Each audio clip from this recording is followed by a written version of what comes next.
Hello, everyone. Welcome to episode 18 of One Step at a Time with Charlie Chen. And this week, first, happy early Thanksgiving. Thanksgiving is right around the corner. Hope everyone is having fun. And this week's topic is by a viewer request on a topic that I have been wanting to do for a while. So thank you, Noah of New Mexico. And Noah is my friend. And Noah wanted me to do a video on enshittification. And so welcome to episode 18, Enshittification and Death by Nerds. Now, I just spent 2 hours, an hour and a half to finish writing all this. But I'm pretty proud of it myself, so we'll start. So, Enshittification and Death by Nerds.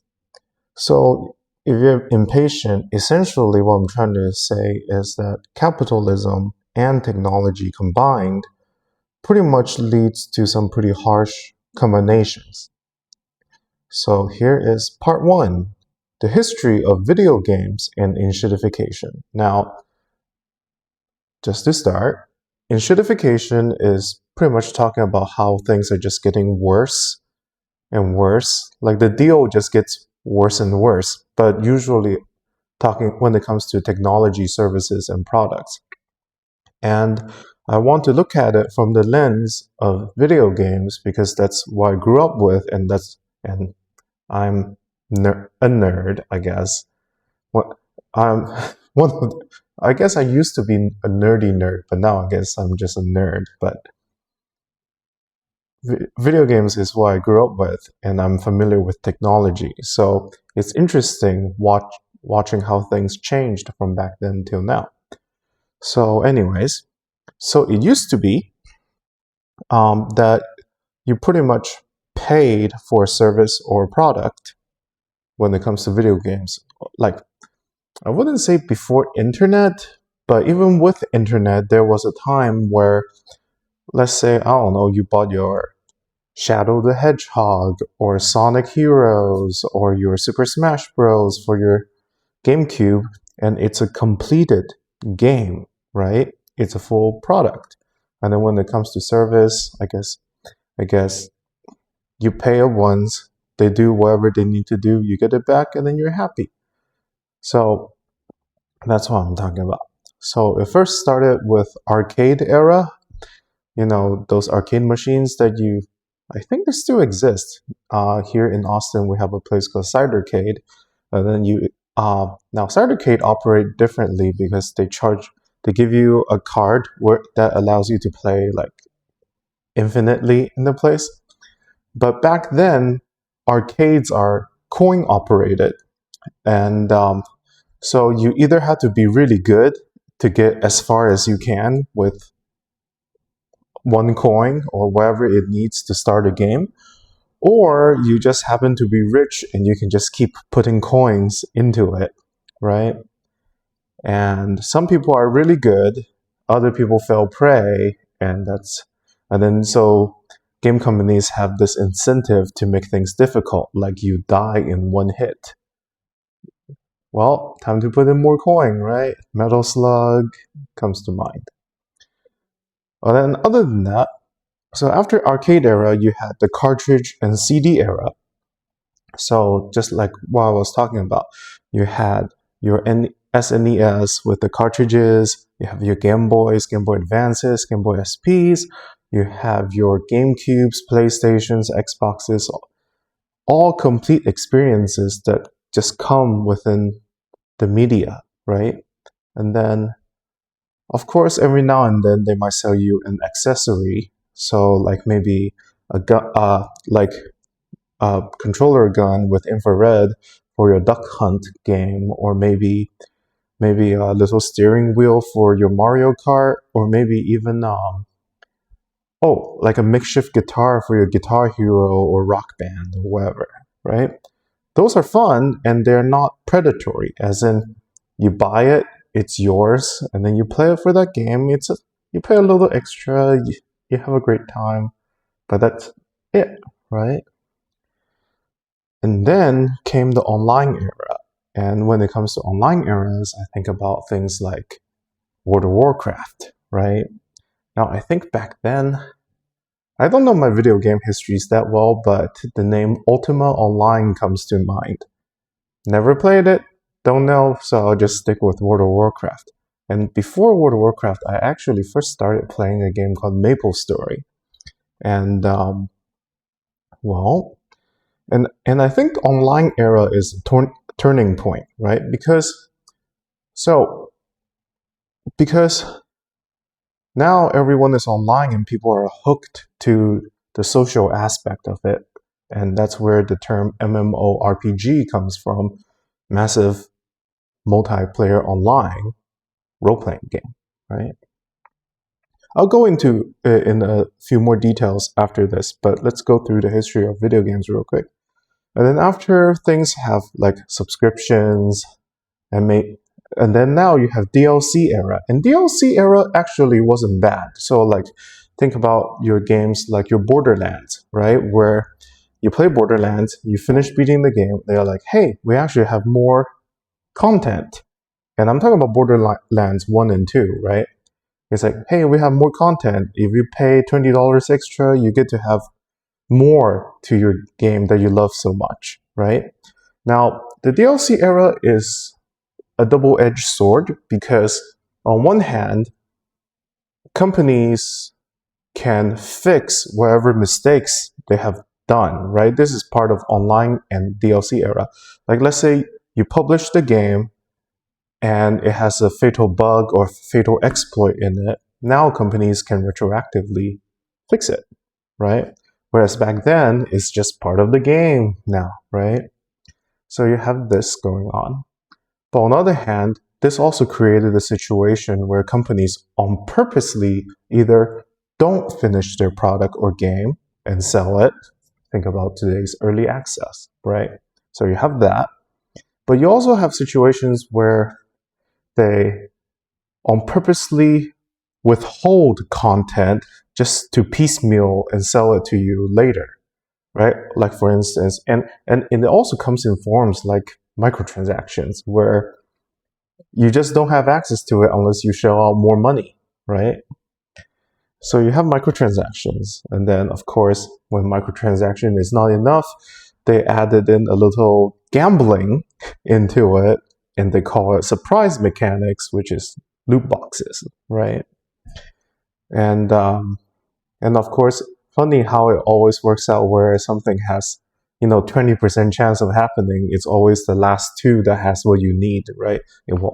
It's technically it's 20%, but it will always more or less happen towards the end, right?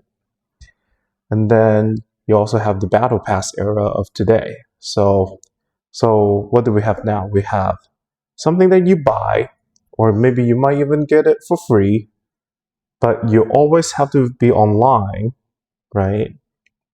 But then when you're online, you don't even get the full thing. You have to pay additional to make it enjoyable.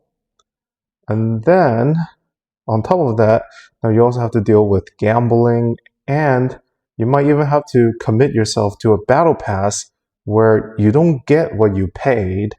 You actually have to buy it, and then you're forced into this FOMO, fear of missing out situation, where you have to complete the battle pass within the month or 2 weeks or two months or whatever, right? So it just gets more predatory as time goes on, right? And it all began with things being online because I don't know if you remember, and maybe you're too young to remember, back then piracy was a thing, right? Where they really don't like people pirating their products. And it makes sense because back then products are service, like actual products is a complete product, right? Like let's say, I don't know, you get any of the ROMs of the old games like Game Boy games, PlayStation, whatever, right? Those are complete experiences. Like, sure, some people like to mod them to whatever, but that's all beyond that. It in and of itself is a completed product, right? So is that theft? I guess. But nowadays, where you get it more or less for free, but you never own your copy, right? You don't own your copy of the game. It's like they say that, oh, all you bought is a license. You don't actually own the product. Or or like if you go to a movie, much like Louis C.K., right? It's like, fuck you, you didn't pay to see a movie, you paid for a ticket, right? Something like that. So be very aware of what you're buying, because in the fine print, that's where all the devils are. Anyways, so that's are the eras of video games, right? And then I started to see that video games started to bleed out into the real world. So like you have market manipulation. Well, it happens in World of Warcraft where someone buys all the copies of some item just to list it at a higher price, right? Market manipulation. But then things are always online, not because it makes your life better, but just to make sure that you didn't pirate your copy, right? And then products and services that used to be a one-time purchase are now turned into subscriptions. Yup. But the problem with subscriptions isn't subscriptions in and of itself. It's just that there are no viable alternatives that allows you to just buy things in one time. Like think about Adobe, think about Microsoft. Now, of course, with enough backlash, they finally let us to buy some versions of them that are stuck in their version with no like constant push for updates. But that's after the backlash. They were going to run with it, right? But then, of course, there's this evolution of being online, right, with these products and services. At first, it used to be that you bought it, now you want to get a little bit more out of your product and service. So you're online, you get to have social interactions, maybe your product and service get this new ability because you were able to get a new update or you get a new driver or whatever, right? So your experience is improved by being online, right? But then now they want to charge you a fee, which is either a subscription or maybe a one-time purchase or something, right? And then the service and the product is more or less free now. Like think about all the free stuff you can download in the Play Store or Google Store or wherever, right? But you have to deal with ads or you have to pay a fee, right? And that playbook is also very similar to printers, where printers are cheap, but the cartridges are expensive, right? Programs are now cheap to get, but to get what you want out of the programs are expensive, right? Because then the programs really are nothing rather than just a fancy payment platform before you can do anything useful with them, right? So you have that. And then now your behavior within the program is tracked and sold without your consent. Now, of course, they will say, well, you clicked yes on the EULA, end user license agreement, but most people don't read it. Now, of course, corporate lawyers will say, well, that's you being ignorant, but who reads it, right? So in practice, no meeting of the mind happened. All they did was click a button, right? And now you buy a product, right? Or a service, you pay a monthly fee to keep using it, and all the while it serves you ads and sells your user data behind your back, right? So you pay to pay to pay, essentially. And you might think, who would do such a thing, or who would enjoy such a thing? Well, I don't know, because if you lay it out, nobody wants it. But I don't think alternatives or people are given viable alternatives. But either way, it's so effective that it led to this so-called attention economy. And let's just call it what it is. It just means always online, right? And at this point, we'll have a quick review of the 3 different business basics that I like to talk about. I think I mentioned it in my previous video, but this is a quick recap.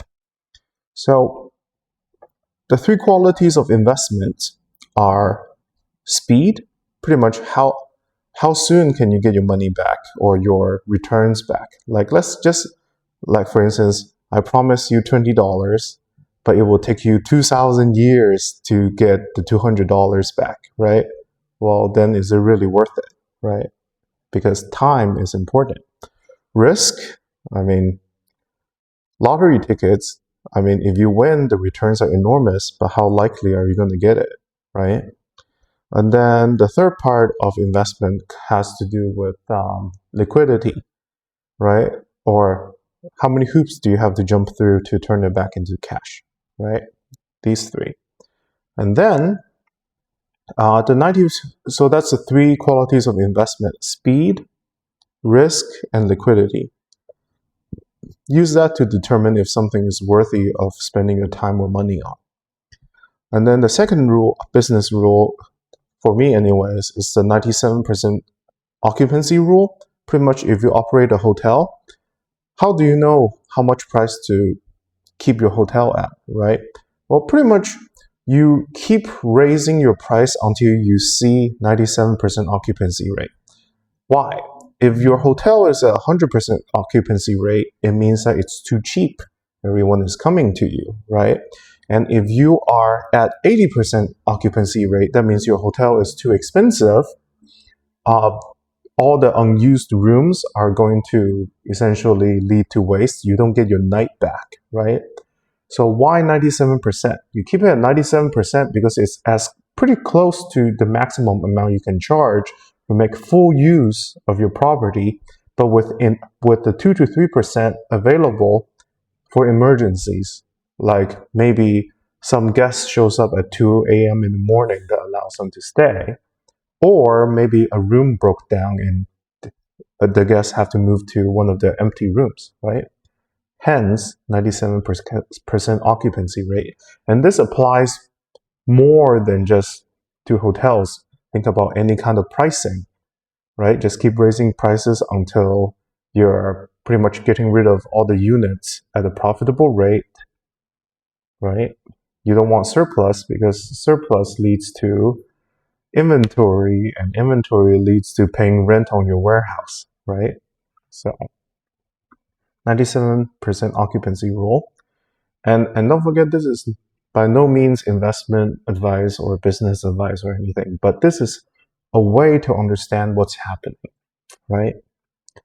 Okay, and then you also have the 3 play styles in how competition works. You have power, which is people who are so strong they can just make things happen, right? You also have speed, which are people who get to an advantageous situation, get the most out of it, and get out of there before any repercussions can happen, right? And then you also have manipulation, right? Like, well, everyone knows this is valuable, and then they turn around and make it not valuable, but wherever they bought cheap on the dollar is suddenly valuable, right? Manipulation, whether through technological means, through some new discovery, or by playing lying to people and change their perception of wherever is valuable, right? Manipulation. So we have 3 qualities of investment: speed, risk, and liquidity, 97% occupancy rule. And now you also have the 3 play styles between power, speed, and manipulation, right? And why do we cover that? Because I want to talk about how these 3 play, or how all these concepts play now are empowered by technology, right? So for one, risk is still risk, but with the benefit of speed, because, like, for instance, what happened is, I don't know if it was the New York Stock Exchange, but some group of investors or some investment company actually bought a building right next to the stock exchange, and then they make sure that they have the best cables and everything. Why? Just so that they can always get their orders in by reducing the amount of cable length that's required to send their signal to the stock exchange.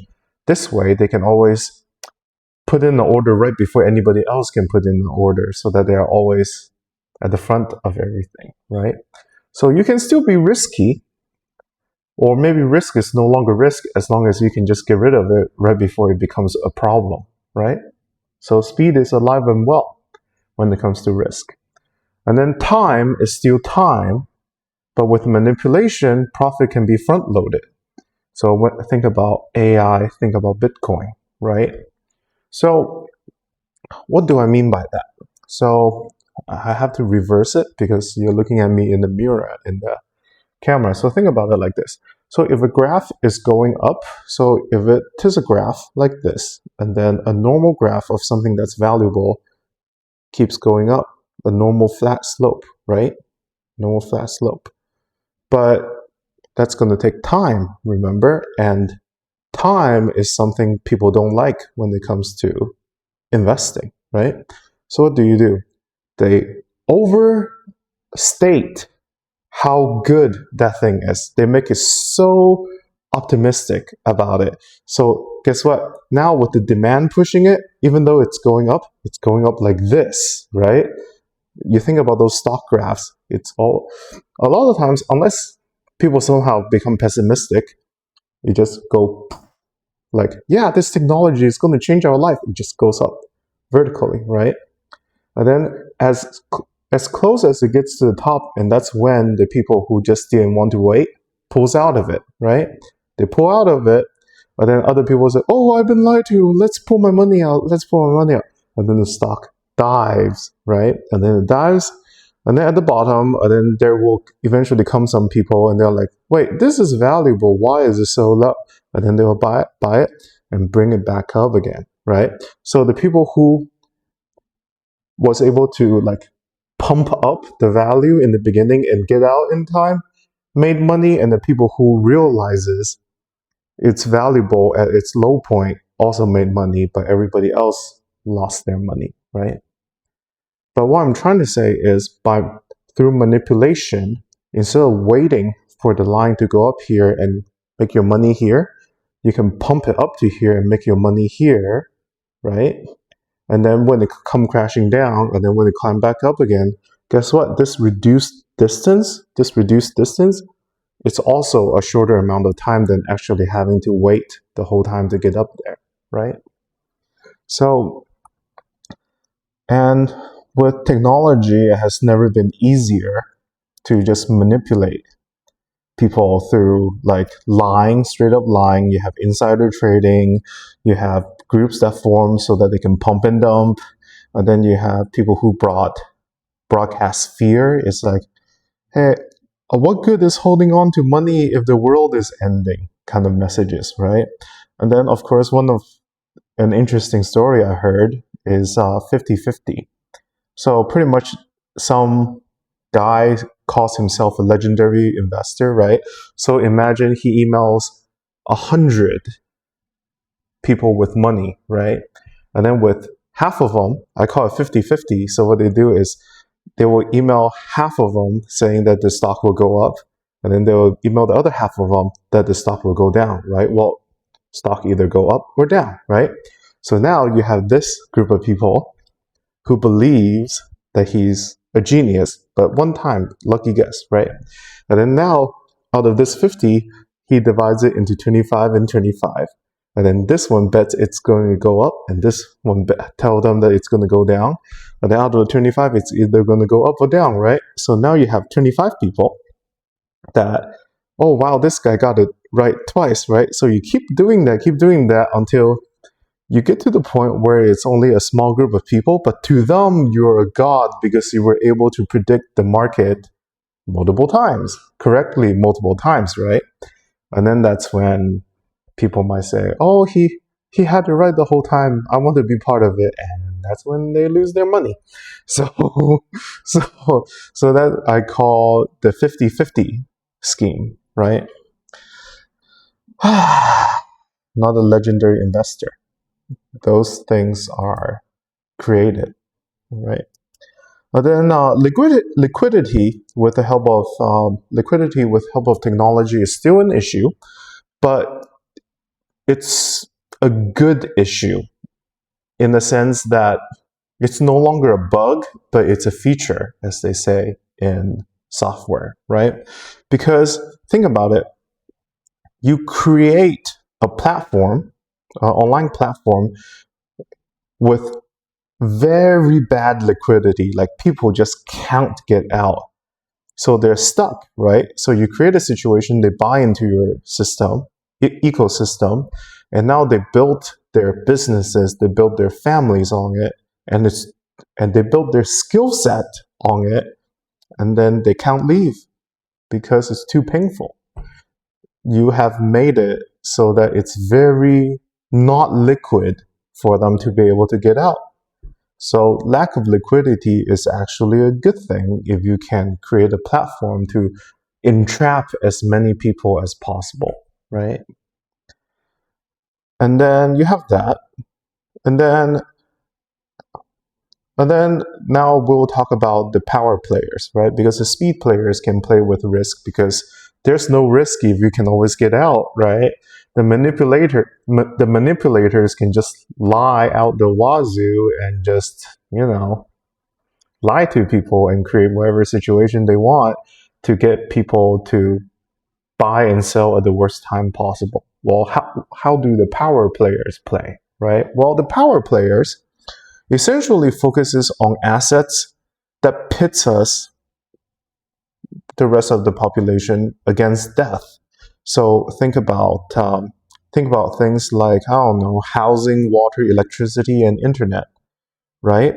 It's low risk because people need it to live, right? And it's steady profits. So power players can make it happen. They don't need to take risk with new technology or anything like that. They just own the thing that people end up having to come back to anyways. There's no running from that, right? And you wonder why you feel like shit in today's world between this speed players pretty much only taking the upswing on risks. Well, the bad risks still have to land somewhere, right? You have manipulators who just tell lies all the time and change things in their favor, so you don't even know what is real, right? And then you have the power players essentially crushing in on you with death as a threat, right? You either pay up or you die, right? You have nowhere to stay, right? And you wonder why people feel shitty, right? And all the while, the 97% occupancy rate is measured and enforced with the help of technology because, they measure it. Oh, we're making that money. Okay, up the price. Or maybe get more customers, whatever, right? And which leads to this quick tangent. The mass layoffs are no different than raising the rents on apartment every year. What do I mean by that? Every year, some apartments don't do this, and if you happen to have a good landlord, congrats. But for most people, whenever they rent from an apartment, every year, when it's time to renew the lease, they'll increase the price of the rental because it will create a situation like this, right?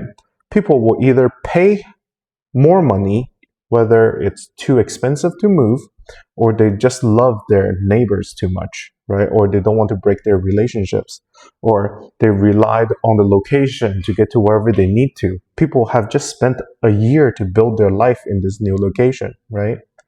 So they either pay up or they move. And guess what?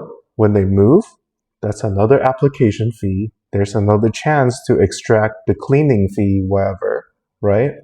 And to them, it doesn't really matter because at the end of the day, they're still going to get whatever money they need because all they have created is people who doesn't want to pay up having to pay moving companies, cleaning companies, and then they just move, having to switch places just to come up at the same location.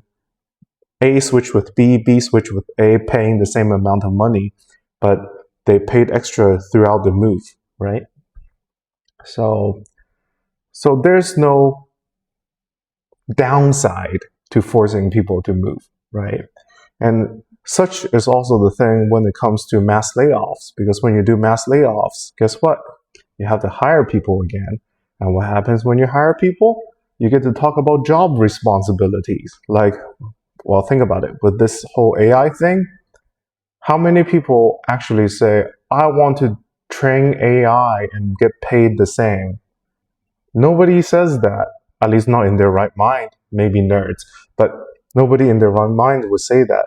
But guess what? If you lay off everyone and now training AI is part of the job description and it pays the same or less, well, guess what? You're going to get what you need without actually having to pay people more, right? Don't forget, powers that be don't actually create value, they just shift values around.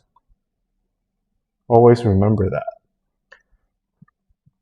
And then, of course, with all this, you also have, I call it the Amazon playbook. Essentially, they operate at a loss to gain market dominance and adoption, the platform that we like to trap people in so that they can't leave, right? And then you start to squeeze once you become the big player. And this also happens with energy drinks, where, my partner loves energy drinks, and he says that, whenever a new energy drink comes out and it's good, he will enjoy it to the fullest because eventually the energy drink will become popular, but then they change the formula so that they can get more profits out of each bottle, and then it just no longer gets it no longer tastes good. It doesn't have enough caffeine or whatever, right? It got enshittified, so to speak, right? So yeah, that's enshittification. Now, as you know, the second part of this video is called Death by Nerds. So, why enshittification and death by nerds, right? Well, because enshittification is essentially greed empowered by technology, and you have to realize that the nerds are essentially the henchmen to the greed that's empowered by the technology, right? They're the henchmen. So, like it or not, they're complicit to this situation. Now, if they're okay with the sociopaths calling the shots, they're no different. And if they believe it isn't sociopathic, maybe make excuses for the sociopaths, then perhaps they're naive. Who knows? At the end of the day, people are being squeezed and things are getting worse, right? And that's the thing with nerds. Like, I don't dislike nerds, but being a nerd myself, I realized what my weaknesses were and what my weaknesses are, right?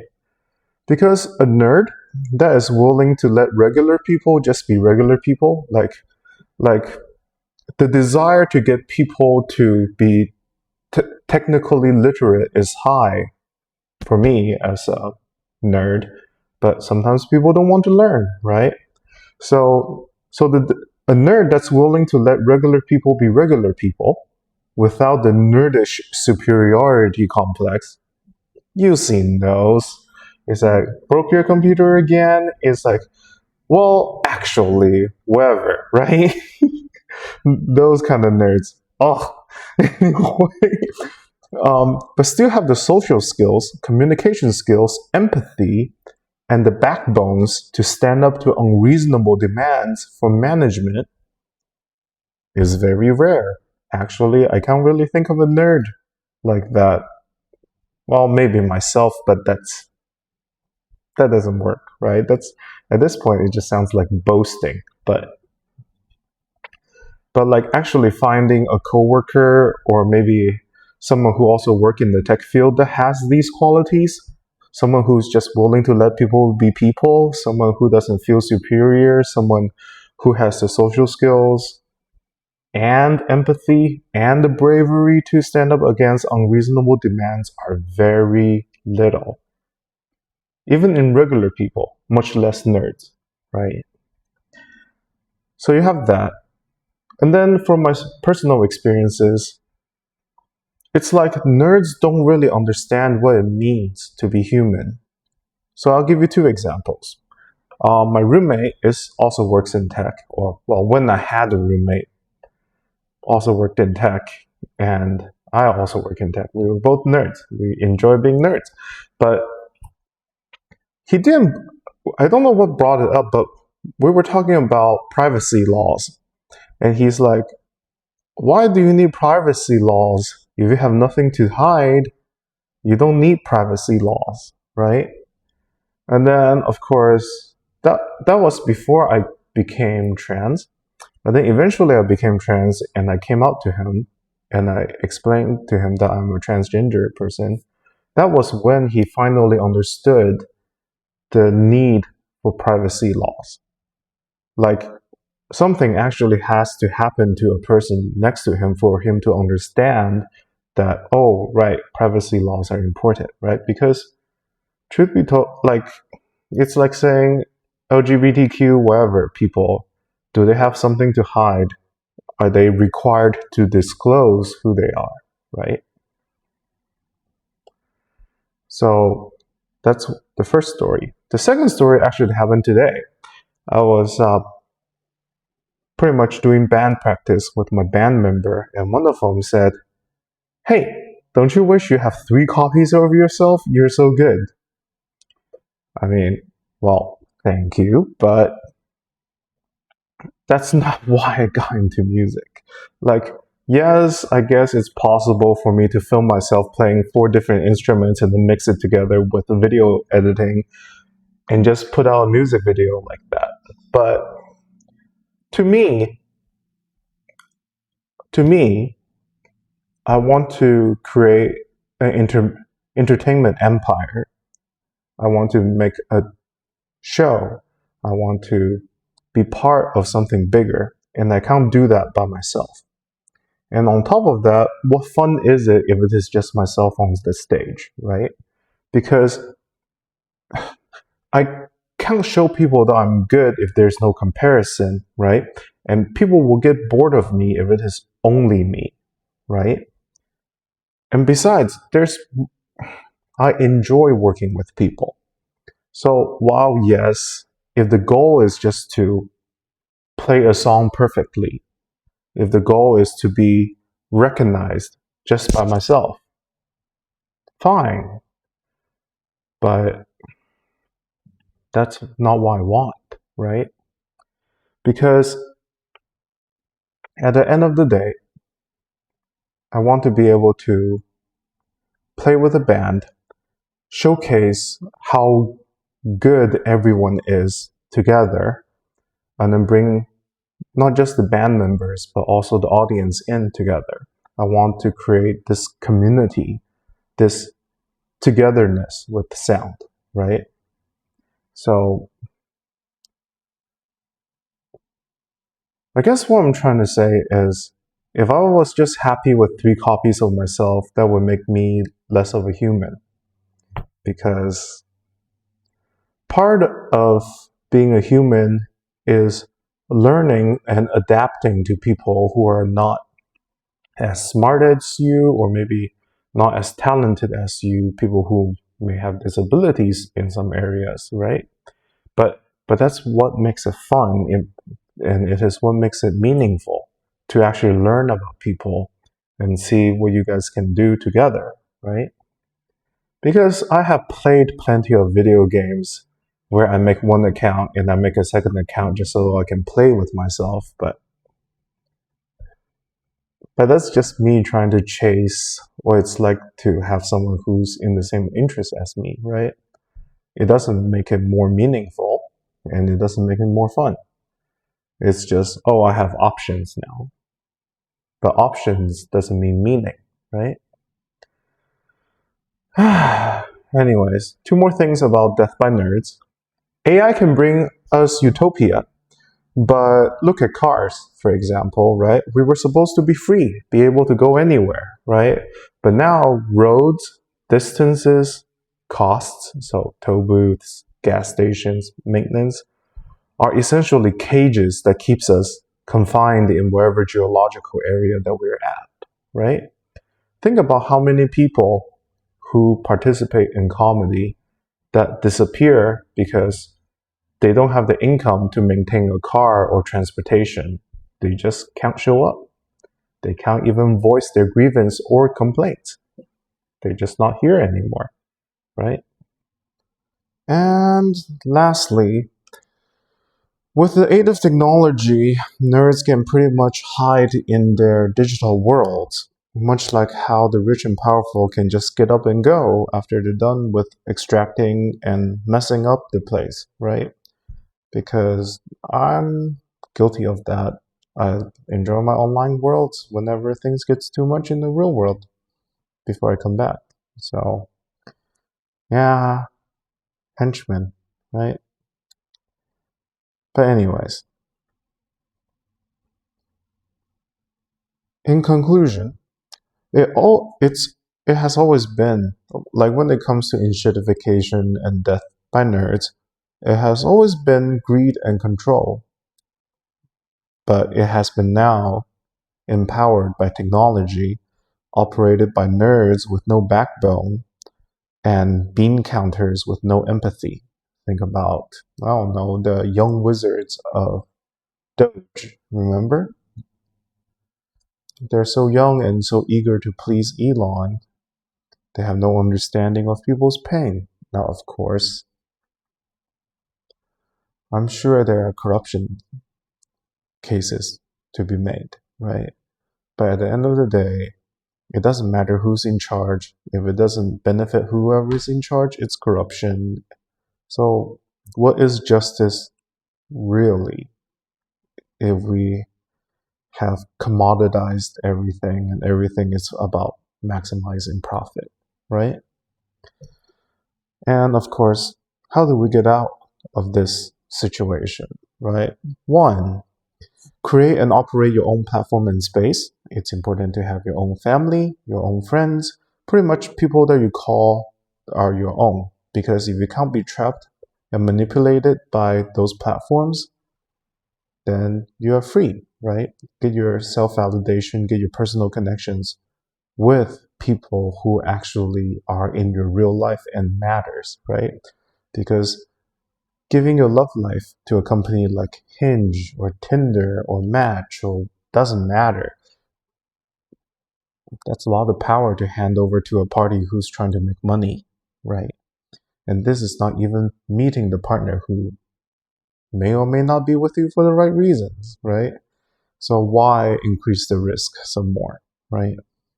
Secondly, try to own your own assets, if possible, because as you know, power players are trying to buy up all the assets that has to do with your ability to live, right? So don't forget, it's not life, liberty, and pursuit of happiness. It has always been life, liberty, property. Life, liberty, property. Do not forget that, okay? And then be vigilant about where you spend your time and money, because that's where, if you don't pay attention, that's how the bad guys get you, pretty much. Because everything is a grift nowadays, right? So just be mindful. And then pay attention to the hook, which is what they offer to draw you in, and the ask, which is what they want from you of everything, right? If something is free, most likely you are the product that's being sold. Your personal data, your behavior, whatever, right? And you don't actually own things because you didn't pay for it, right? So if everything is a service, just like they say, you will own nothing and you'll be happy. Are you really happy when you want to have a stake in this world, but you can't and you're not allowed to? I don't know, right? And lastly, perhaps reach out to your nerds and show some humanity. And by humanity, I'm talking about kindness, even though violence can be humanity too. But in this case, I'm talking about kindness. Because I myself was a nerd that is very versed with emotions. And thanks to people in my life that showed me kindness and treated me like a human, I got to be a human and understand the world some more, right? So just reach out to your nerds sometime, because by reaching out to your nerds and you help them with their humanity, that's when they will have something to fight for them to create their own backbone, when inevitably the sociopaths will come and ask them to operate the doom machinery, right? So it's important to be kind to your nerds so that they can be human, right?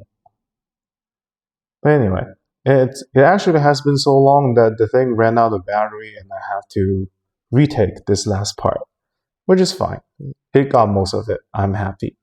And but now I get to do a little bit of video editing so that it looks right. But anyways, happy Thanksgiving. Um, and don't forget, this is something someone told me when I was working at the architecture firm, and I didn't think much of it back then. It means so much to me now, and it's something like this: all it takes for evil to triumph is for good men to do nothing. Well, hopefully this is something that's going to make the world a better place. So anyways, see you guys next week. I wanted to get it out on the 23rd, but because of the video thing, I guess now it comes out on the 24th. So yeah, happy Thanksgiving, eat lots, spend time with your family, and I'll see you guys around. Bye.